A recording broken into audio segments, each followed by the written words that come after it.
Ce journal vous est offert par le FPI, Fonds des promotions de l'industrie, votre partenaire privilégié pour la réussite de vos projets.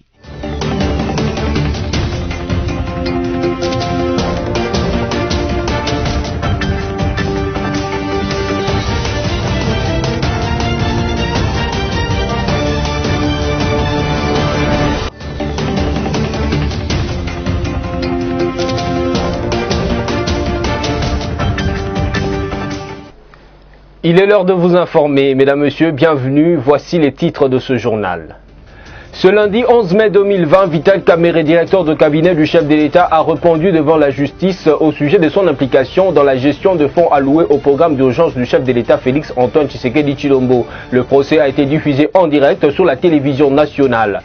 Et puis le coronavirus ne ralentit pas sa marche. Depuis la déclaration du premier cas en RDC le 10 mars dernier, le pays compte désormais 1024 cas confirmés. Une situation qui inquiète de plus en plus la population. Enfin, le prix du transport en commun à Kinshasa est plus qu'instable. Un trajet de 500 francs congolais le matin peut devenir à 1000 francs congolais le soir. Tout dépend de l'humeur du conducteur. C'est ainsi que la population quinoise lance un cri de détresse aux autorités compétentes. Encore une fois de plus, bienvenue à toutes et à tous. Ouverture ce lundi 11 mai 2020 au centre pénitentiaire de rééducation de Kinshasa, ex-prison centrale de Makala, du procès de Vital Kamerhe, directeur de cabinet du chef de l'État Félix Antoine Tshisekedi Tshilombo. Dans une audience foraine et transmise en direct sur la télévision nationale, Vital Kamerhe, Jamal Sami et Jano Mouinda ont chacun, en ce qui le concerne, répondu au sujet de leur implication dans le programme d'urgence de 100 premiers jours du chef de l'État, Félix Antoine Tshisekedi Tshilombo. Ce reportage est signé Merveille Bavabebaye et Généreuse Essingo.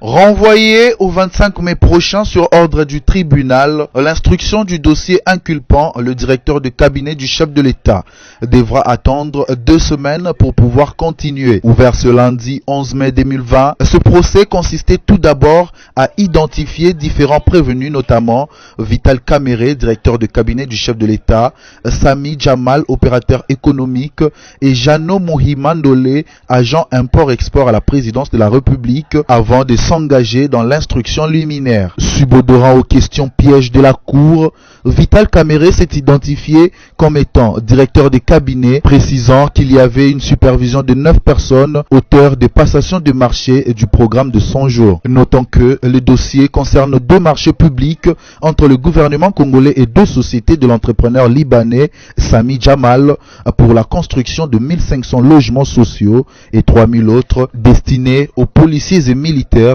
pour un total de 114 millions de dollars, dont près de 50% a déjà été décaissé. C'est sur ce fait que la séance a été levée et l'audience renvoyée au 25 mai prochain, le temps pour la défense de s'imprégner du dossier. Le tribunal a ouvert une chambre de conseil non retransmise à la presse, au cours de laquelle il a promis de se prononcer dans 48 heures sur la requête de Vital Kamerhe et Sami Jamal pour une mise en liberté provisoire pour des raisons sanitaires. Rappelons que la prochaine audience ne sera pas retransmise en direct, a prévenu le tribunal. Toujours dans le même cadre, tous les yeux étaient braqués ce lundi 11 mai 2020 à la prison centrale de Makala pour suivre le procès du directeur de cabinet du chef de l'État Vital Kamerhe dans l'affaire de fonds alloués au programme d'urgence de 100 premiers jours du chef de l'État. Merveille Bavabebaye et Généreuse Essingo ont recueilli pour le compte de BSTV quelques avis de la population. En tout cas, le tribunal est indépendant. Il y a une différence entre parquet et tribunal. Tribunal, même juge, il y a pas ça, mais ça c'est indépendant. Si il y a une injonction politique, tu vas dénoncer. Mais pour l'instant, il n'y a rien. Nous sommes la démocratie. Comment on s'allie, on s'allie, toutes les personnes sont de go devant la loi. Même le procureur qui est sous le ça, vous ne pouvez pas carrer. La spécialité. Pour mon exemple, l'état de droit est parce que hier nous avons un rapport d'état des droits. Nous devons soutenir Vital Kamerhe. Oyo azali victime d'acharnement. Procès Oyo ezali occasion malamu pona biso. Tozali ko sepela na yango makasi, tosengaki ezala même médiatisé pour être population congolaise, peuple congolais, baje nyonso ya Congo, bayeba eloko nini réellement elekaki. Biso tozali kosenga na juge ayoka ba avocat ya Vital Kamerhe o bakosenga o bazali kosenga et liberté provisoire. Balobaki liboso ete ndenga za boye, il est là pour des raisons d'enquête. Siko banquête abu o pia.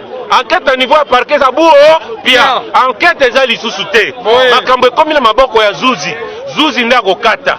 Est-ce que opportunité ezali lisusu ba continuer ko maintenir pour raison d'enquête? Non. Procès mwezala procès moko ezala transparent. To boy ba main noire, to liko dénoncer ba main noire. To boy ba main noire, to ebi ba main noire côté zéro na gauche na droite.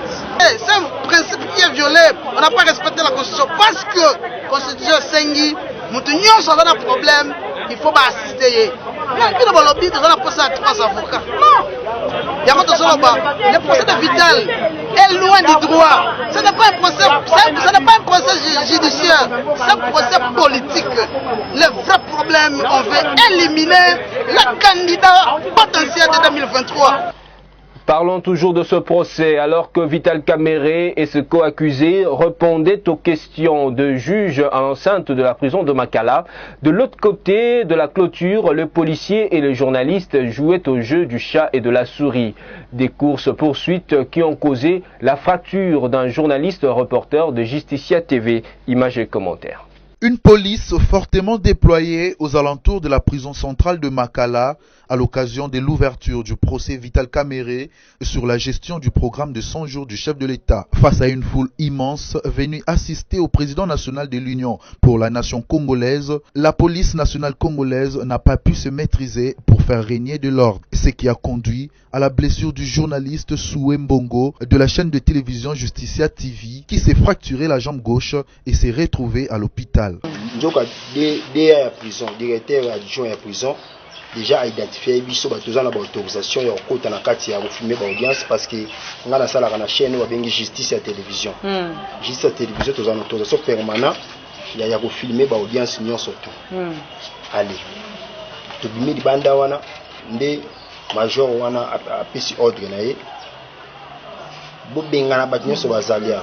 Loka ba police nyonso bazana bango mal instruit.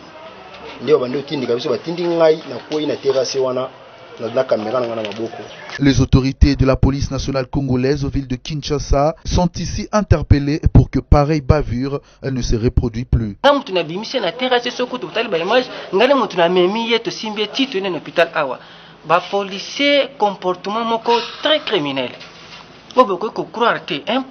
a se comporter bon. Général Kassongo Aza, commissaire divisionnaire de la province de Kinshasa, il faut instruire les policiers naïe azana ba policier mal éduqué na ko kolobasi je peux kolobabongo parce que comportement wana police aza mutako se comporter bon. La police est quant à elle conviée à traiter avec conscience, respect et professionnalisme la presse en tant que quatrième pouvoir d'appui aux institutions du pays. Parlons toujours de la justice. Les agressions de journalistes deviennent de plus en plus fréquentes. La dernière en date est celle de Christine Tshibouyi, journaliste reporter du média en ligne Actualité.cd, basée à Kinshasa. Elle a été poursuivie par 2 hommes armés qui lui ont proféré de menaces. Un incident que dénonce l'ONG Journalistes en danger JED. Ce reportage est signé Alice Kabango.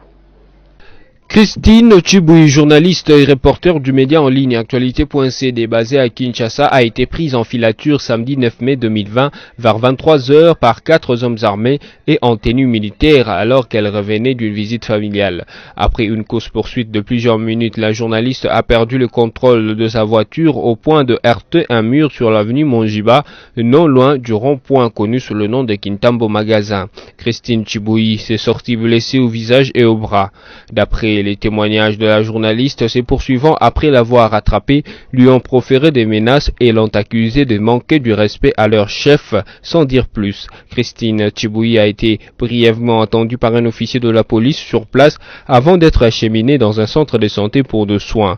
L'organisation Journalistes en danger, JED en sigle, demande au service de renseignement de la police nationale congolaise d'approfondir ses enquêtes pour connaître les auteurs et les mobiles de cette attaque contre une journaliste.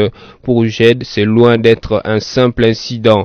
L'on sait seulement que le même samedi 9 mai 2020, la journaliste a dénoncé dans un article l'agression de 2 journalistes travaillant dans un média local à Mbujimaï, dans la province du Kassai-Oriental, et en cause le gouverneur de cette province. Tout à fait autre chose, le regroupement politique Alliance de forces démocratiques du Congo et alliés FDCA monte au créneau et condamne avec la dernière énergie le propos du pasteur Mukuna contre le président honoraire Joseph Kabila Kabange. Dans une déclaration lue dimanche 10 mai 2020 par Patrick Djanga, président national ad intérim de ce regroupement politique cher à Nenenkulu, l'FDCA demande à la justice de se saisir de ce propos diffamatoire et injurieux afin que le propriétaire repente de ses actes. Suivez Patrick Djanga dans cet extrait choisi par Lévin Luzolo. Nous, cadres de l'Alliance des forces démocratiques du Congo et alliés, AFDCA en sigle, regroupement politique appartenant à la grande famille du Front commun pour le Congo, FCC en sigle, avons suivi avec indignation et consternation les propos injurieux et désobligeants tenus en longueur de journée par M. Pascal Mukuna Bwanga, pasteur de l'église ACK, contre son Excellence Joseph Kabila Kabange, président de la République honoraire et autorité morale de notre plateforme politique. Attendu que toute personne physique a droit à la dignité humaine, et cela est consacré non seulement dans les instruments juridiques nationaux, mais aussi internationaux, considérant que les propos irresponsables de M. Pascal Mukuna Bwanga portent gravement atteinte à la dignité du sénateur à vie Joseph Kabila Kabange, père de la démocratie congolaise et artisan de la première alternance démocratique intervenue à l'issue de l'élection présidentielle du 30 décembre 2018, déclarons ce qui suit. 1. Constatons que ces propos de M. Pascal Mukuna Bwanga constituent à n'en point douter une manipulation politicienne tendant à fragiliser la paix et la stabilité chèrement acquise, ainsi que l'alternance démocratique intervenue au sommet de l'État. 2. Mettons en garde toute personne mal intentionnée et tous les pécheurs en non trouble, déterminés à déstabiliser la coalition FCC Cash, gage du développement durable et de la paix de notre pays en cette période cruciale où la communauté nationale est préoccupée par la riposte contre la pandémie de Covid-19. Demandons à la justice de se saisir d'office de ces propos injurieux et diffamatoires proférés par M. Pascal Mukuna Bwanga à l'endroit de l'autorité morale de notre plateforme et de les sanctionner de manière sévère conformément à la loi pénale. Je voulais annoncer au sommaire, la République démocratique du Congo compte à ce jour 1024 cas confirmés de coronavirus depuis que cette maladie est apparue en République démocratique du Congo le 10 mars dernier. Selon le rapport de l'équipe de riposte contre cette maladie du dimanche 10 mai 2020, 34 nouveaux cas de la maladie ont été enregistrés à Kinshasa, un à Goma au nord Kivu et un autre cas à Bukavu. Nous sommes au sud Kivu. Stella Chema nous en parle. Évolution de la pandémie du coronavirus en République démocratique du Congo. Le pays compte à ce jour 1024 cas confirmés. L'équipe des ripostes contre le Covid-19 rapporte ce dimanche 10 mai 2020 34 nouveaux cas de la maladie, dont 32 enregistrés à Kinshasa, un à Goma au nord Kivu et un autre à Bukavu au sud Kivu. La bonne nouvelle est que 5 nouvelles personnes ont été déclarées guéries, ce qui porte le total de vainqueurs à 141 personnes. En revanche, aucun nouveau décès n'a été signalé. 41 est le nombre total de décès jusqu'ici. Le bulletin de l'équipe de riposte indique également que 424 cas suspects sont en cours d'investigation et 731 personnes en bonne évolution. Rappelons que 7 de 26 provinces du pays sont touchées par cette pandémie déclarée en RDC le 10 mars dernier, notamment l'Ituri, les Kwilu, le Haut-Katanga, le Nord et Sud Kivu et le Congo central.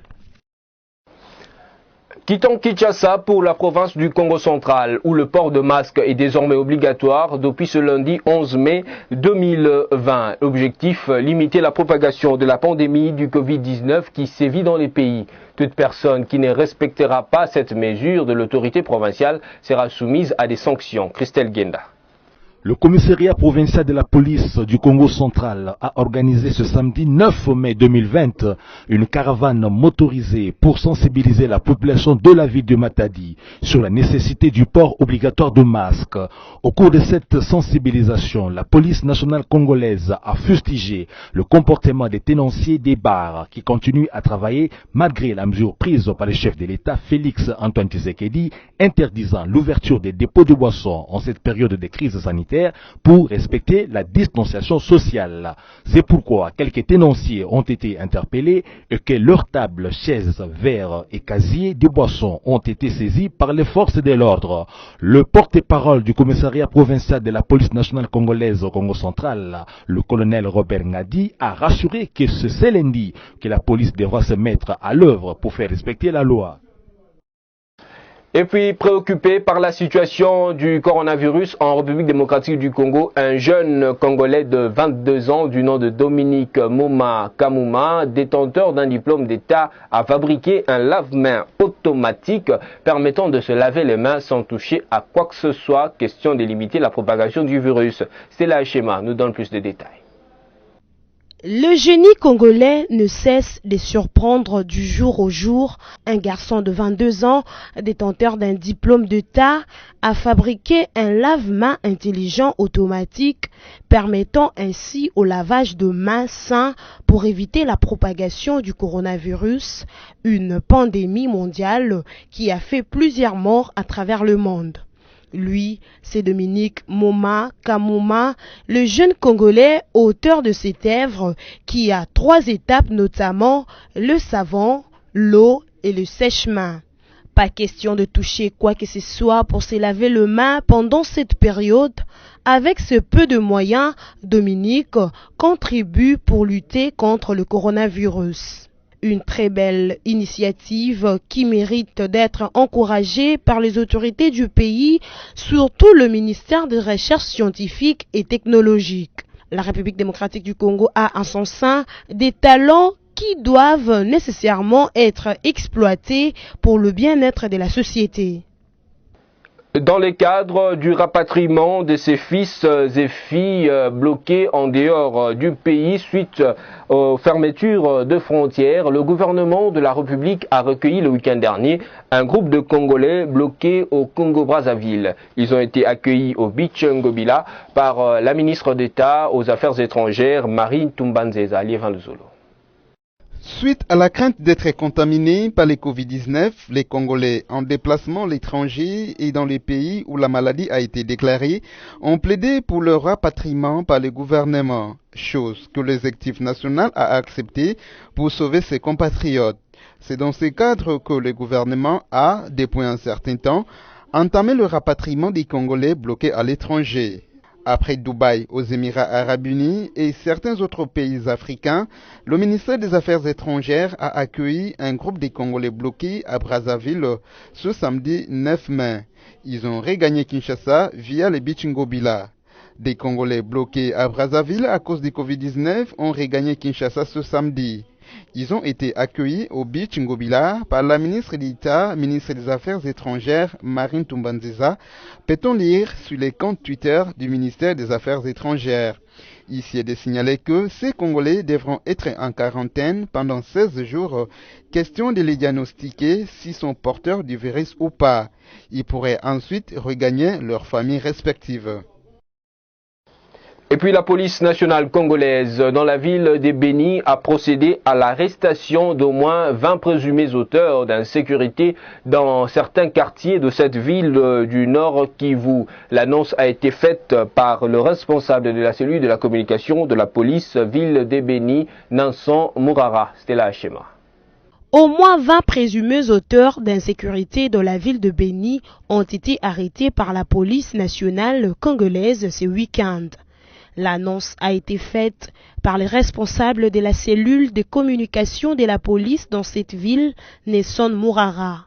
Ces personnes, parmi lesquelles on a identifié des militaires incontrôlés, sont accusées d'être auteurs de l'insécurité qui sévit ces derniers temps dans certains quartiers de la ville de Beni.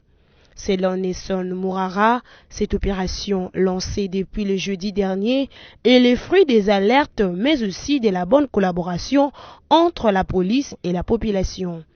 Le chargé de la communication du commissariat de la police en ville de Beni a expliqué que ce bouclage a été effectué dans la commune de Beu, précisément dans la cellule de Vinzazi où 2 armes ont été récupérées. Comme vous l'avez suivi au sommaire, l'instabilité du prix du transport en commun à Kinshasa devient un véritable casse-tête pour les usagers de la route.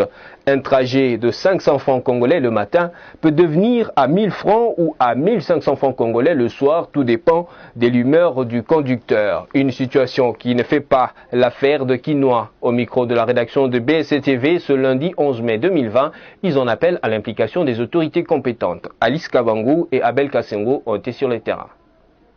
Malgré la baisse du prix du carburant à la pompe, les chauffeurs des transports en commun ne font qu'à leur tête. Ces derniers augmentent les prix de la course selon bon leur semble et selon les heures. Une situation que déplore la population qui, malgré tout, en est victime. Donc chacun fait les choses à sa manière. C'est comme si l'État n'existait pas.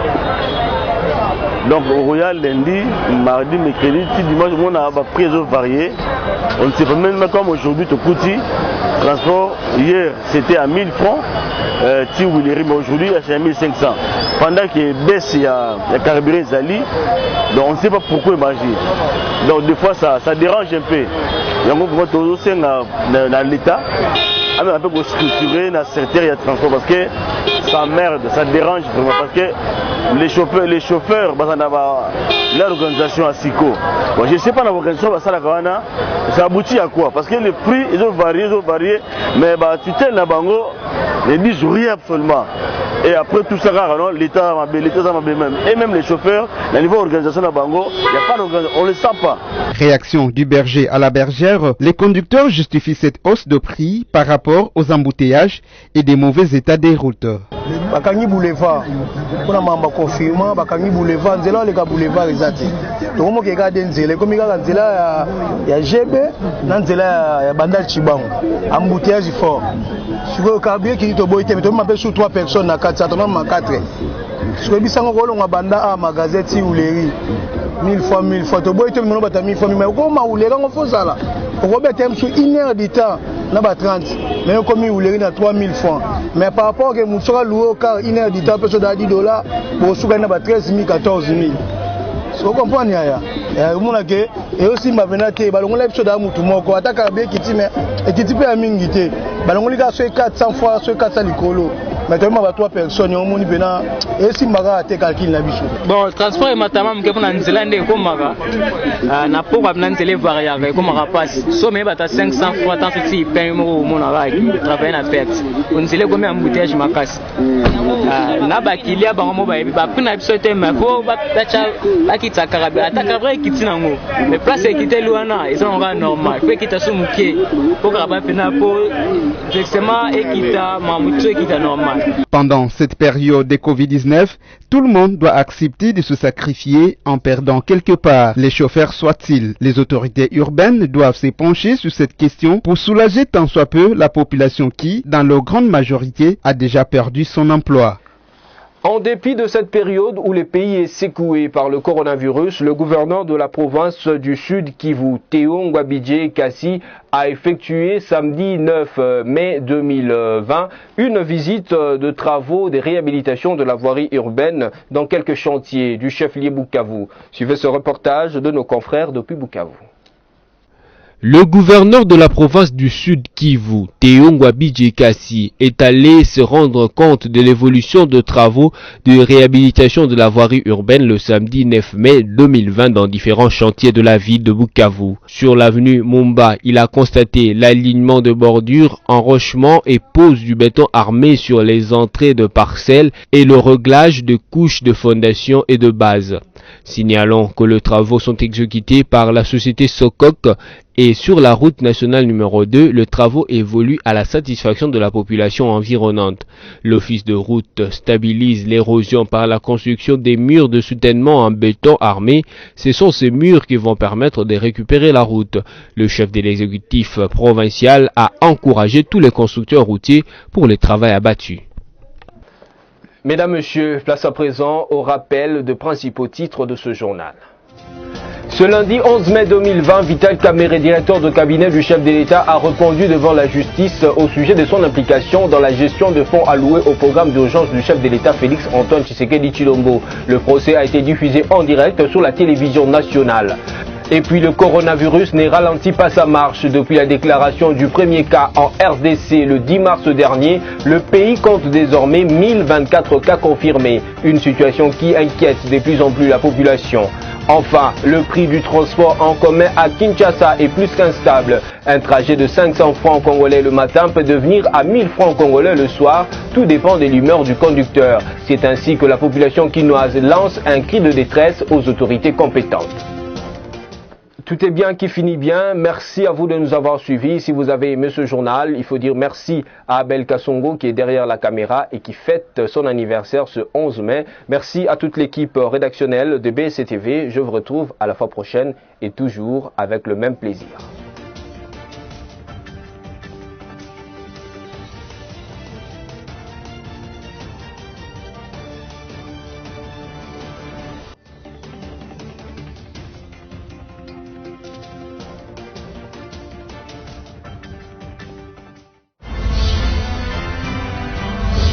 Ce journal vous a été offert par le FPI, Fonds des promotions de l'industrie, votre partenaire privilégié pour la réussite de vos projets.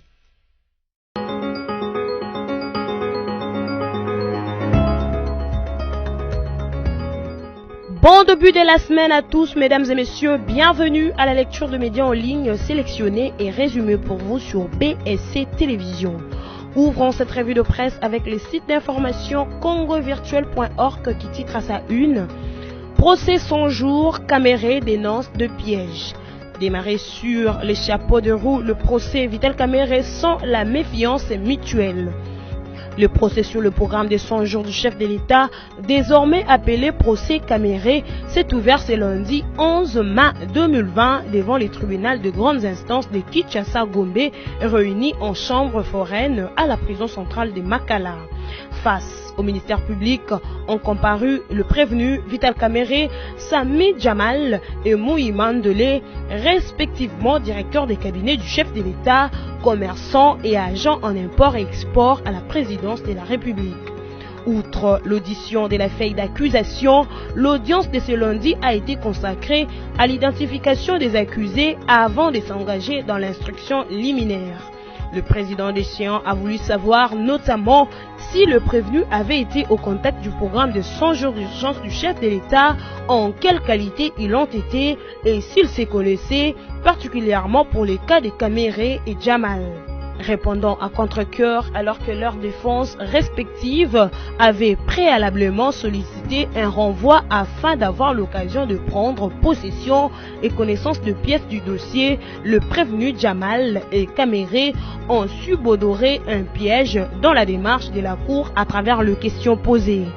Poursuivons cette revue de presse avec les sites d'information actualité.cd qui titre à sa une « Procès Vital Kamerhe, la RDC se constitue partie civile ». La première audience du procès Caméré et consort a débuté à la prison Makala et est retransmis en direct à la radio-télé nationale congolaise, télévision publique. La République démocratique du Congo s'est constituée partie civile.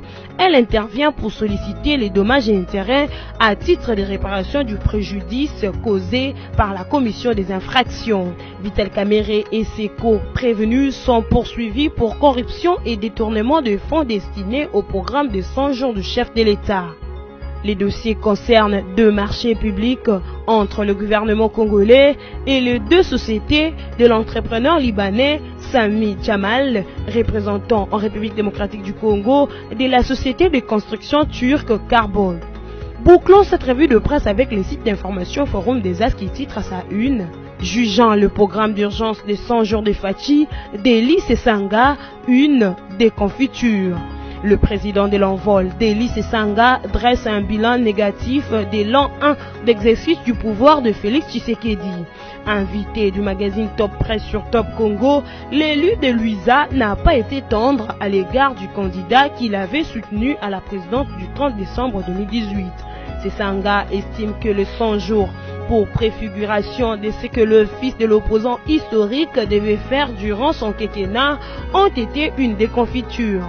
Si les 100 jours ont été l'indication de ce qui sera fait sur les prochaines années, il y a lieu de recadrer les choses et les réorienter, estime le député national Deli Sesanga. Pour le programme d'urgence des 100 jours du chef de l'État, Deli Sesanga conclut à un problème de conception dès le départ, des suivis ensuite et de l'exécution enfin. Il nuance tout de ses propos. Ce n'est pas suffisant pour juger une politique et en tirer une conclusion objective, reconnaît-il. Cette revue de presse est terminée. Merci à vous de l'avoir suivie.